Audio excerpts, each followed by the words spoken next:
नमस्कार साथियों, मैं आप सभी से महत्वपूर्ण ज़रूरी बात करने के लिए आप सभी लोगों के सामने आया हूँ। विशेष रूप से जो अभी राजस्थान के अंदर और देश में भी कई जगह कई प्रदेशों में जो एसआईआर का काम हो रहा था, जो राजस्थान के अंदर 1 नवंबर से एसआईआर का काम शुरू हुआ और उसके बाद में तमाम जो बीएलए हैं और बीएलओ के साथ बैठ करके जो भी निर्वाचन विभाग के निर्देश थे, उन निर्देशों की पालना करते हुए तमाम कार्रवाई की गई थी। और जो अंतिम ड्राफ्ट सूची थी उस समय भी तमाम जो हमारे बीएलएस थे वो सब बीएलए बैठ करके साथ में सबने सेव कर करके वो तमाम सूची तैयार की गई थी। अभी मेरी जानकारी में इस प्रकार की बात जो आ रही है कि जब अंतिम ड्राफ्ट सूची तैयार हो गई, उसके बाद में जैसलमेर ज़िले में और ख़ास तौर से मेरे पोकरण विधानसभा क्षेत्र के अंदर मुझे कई बूथ लेवल से हमारे जो बीएलए हैं, वहाँ के वासिंदे हैं, वहाँ के जो लोग रह रहे हैं, वहाँ के लोगों ने मुझे ये शिकायत की है कि कुछ लोगों द्वारा कुछ लोगों की शिकायतें की गई, जिसमें ख़ास तौर से माइनॉरिटी, एससी, एसटी और ओबीसी के लोगों के, कि उनके नाम जो है जब अंतिम ड्राफ्ट सूची में नाम आ गए थे तो उनको वापस जो है एक शिकायतकर्ता के नाम से वापस शिकायतें कर करके उनको परेशान किया जा रहा है। तो मैं तमाम जो इससे जुड़े हुए लोग हैं, मैं उनसे ये निवेदन करना चाहूँगा कि जब ड्राफ्ट सूची तैयार हो गई और जो भी पार्टियों के बीएलए थे, उस बीएलए ने उस ड्राफ्ट सूची पे अंतिम जो प्रकाशन था उस पर भी अंतिम प्रकाश नहीं कर सकते, जो उन पर जाँच जो हुई उस जाँच पे उन्होंने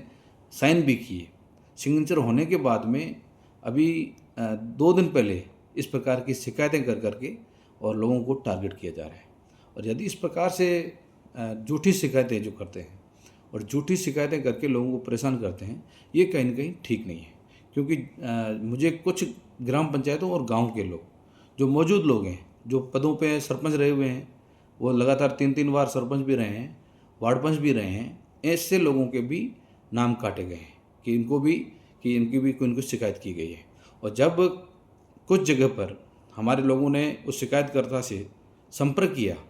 तो शिकायतकर्ता ने भी वो मुकर गए कि मैंने इस प्रकार से किसी प्रकार की कोई शिकायत इस संबंध में नहीं की है। तो इसमें ये कह सकता हूँ कि जिसने भी ये शिकायत की है, जिसके द्वारा शिकायत की गई है, तो वो शिकायत झूठे सिग्नेचर की गए हैं, झूठे सिग्नेचर साइन कर करके ये प्रशासन को गुमराह करने का काम किया जा रहा है और उनके झूठे साइन करके लोगों को परेशान किया जा रहा है। तो मैं सभी जो जिला निर्वाचन अधिकारी और उपखंड लेवल के जो निर्वाचन में काम करने वाले लोग हैं और बीएलओ भी हैं, मैं उन सबसे निवेदन करना चाहूँगा कि आप लोग जो हैं ऐसी झूठी जो धार्मिक शिकायतें करते हैं, तो प्रशासन को चाहिए, जिला निर्वाचन अधिकारी को चाहिए कि ऐसी शिकायतों की जांच भी करनी चाहिए। क्योंकि लोगों को खामखा एक आपके मशीनरी को भी परेशान किया जा रहा है उनको झूठी शिकायतें करके। और जब तमाम चीज़ें आपके सामने आ चुकी हैं तो अब कोई जांच करने का कोई मकसद भी नहीं रहा। तो ऐसी जो चीज़ें हुई है तो इसकी तह तक जाना चाहिए, उसकी जांच होनी चाहिए कि इस प्रकार की झूठी शिकायतें करके लोगों को क्यों परेशान किया गया। इसलिए मेरा खास निर्वाचन से जुड़े हुए तमाम जो आला अधिकारी हैं, जिला प्रशासन है, उनसे अपील करना चाहूँगा कि ये मेरे विधानसभा में हर बूथ में कहीं पर 300 नाम, कहीं पर 200 नाम, कहीं पर 100 नाम, कहीं पर 50 नाम, जहाँ बड़े बूथ हैं जहाँ ज़्यादा नाम है और जो छोटे बूथ हैं वहाँ कम नाम है, तो हर बूथ पे इस प्रकार की कार्रवाई की गई है। तो मैं आप सभी से निवेदन कर रहा हूँ, आप अपने बीएलओ हैं उन बीएलओ को निर्देश दें कि लोगों के तमाम जो इसके डॉक्यूमेंट संबंधित हैं वो तमाम डॉक्यूमेंट सही हैं, वहाँ उनके पास पड़े हैं। जब तक उनको नहीं बताएगा तब लोगों को पता भी नहीं चलेगा। इसलिए कुछ लोगों को जानकारी में आई है, तो आप लोग अपने बीएलओ को निर्देश दें कि जिन जिन के नामों में शिकायतें की गई हैं उनके डॉक्यूमेंट सही रूप से ले करके उनसे लोगों से संपर्क कर करके उसके बाद में तमाम जो कार्रवाई की जाए। और जो झूठी शिकायतें करते हैं, जो जिला प्रशासन को निर्वाचन के संबंध में जो इस प्रकार की चीज़ें करते हैं, उनके खिलाफ भी कार्रवाई की जाए। मुझे उम्मीद है कि जिला प्रशासन हमेशा निर्वाचन विभाग ईमानदारी से काम करता है और आज तक ईमानदारी से राजस्थान के अंदर काम किया है। मुझे विश्वास है कि आप भी अभी भी ऐसे जो लोग हैं उन शिकायतों को सही रूप से जांच करेंगे, उसका निस्तारण करेंगे और जल्दी ही इनको न्याय दिलाएंगे। धन्यवाद आप सभी का।